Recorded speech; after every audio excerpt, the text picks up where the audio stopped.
जीवन भर पाप किया पर अब पछतावा हो रहा है। जैसे जैसे समय बीत रहा है, मृत्यु नज़दीक दिख रही है, तो डर सा लग रहा है कि क्या होगा। पापों का प्रायश्चित भी करना चाहते हैं, पर पापों को खुलकर बताना नहीं चाहते कि कितने और कैसे कैसे पाप किए। पर अंतर्मन प्रायश्चित कर लेना चाहता है मरने से पहले। उस अवस्था में क्या करें? अपने पाप जो भी किए बताएंगे नहीं, पर प्रायश्चित हो जाएगा तो एक संतुष्टि मिलेगी। क्योंकि कई बार कहा जाता है प्रायश्चित गुरु के पास ही लेना चाहिए। पर कई व्यक्ति होते हैं जो अपने पाप बाहर प्रकट करना ही नहीं चाहते। वे चाहते हैं पापों का ब्यौरा दिए बिना ही कोई उन्हें प्रायश्चित दे दे, जिससे चैन से मर सके। तो ऐसी हालत में क्या करें? तो व्यक्ति स्वयं तरह तरह के तप कर सकता है प्रायश्चित के तौर पर।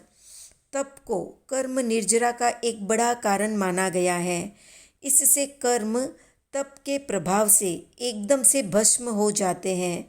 तो व्यक्ति एक समय के खाने को छोड़ने से शुरू करे, फिर 2 समय का खाना छोड़ दे, फिर 3 समय का खाना न ले, फिर उपवास करें।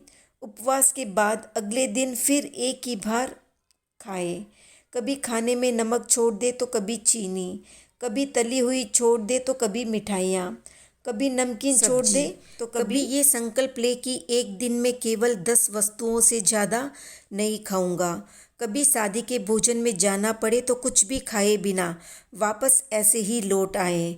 कभी ये संकल्प ले ले जब तक कोई मुझे भोजन करने के लिए नहीं कहता तब तक भोजन नहीं करूँगा। कभी पूरा दिन मौन कर ले तो कभी किसी गरीब की सहायता कर दे, पैसों से, वस्तुओं से, भोजन से। कभी ये संकल्प ले ले कि साधुओं की सेवा करूँगा 3 महीने तक, तो कभी संकल्प ले कि रोज़ 3 घंटे ध्यान करूँगा। तो अपनी क्षमता अनुसार प्रायश्चित खुद कर ले।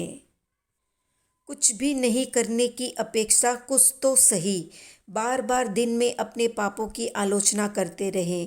जिस व्यक्ति के साथ आपने बुरा किया है, मन ही मन उससे माफ़ी मांगे। तो इस तरह इन तरीकों से अपने पापों की आलोचना करके शुद्ध हो सकते हैं, जीवन को बदल सकते हैं, निम्न योनियों में जाने से बच सकते हैं, निशल्य हो सकते हैं।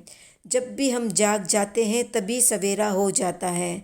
तो कितने लोग जान अनजान में हुए पाप कर्मों की रोज रात में सोने से पहले आलोचना करते हैं? कमेंट में बताएं।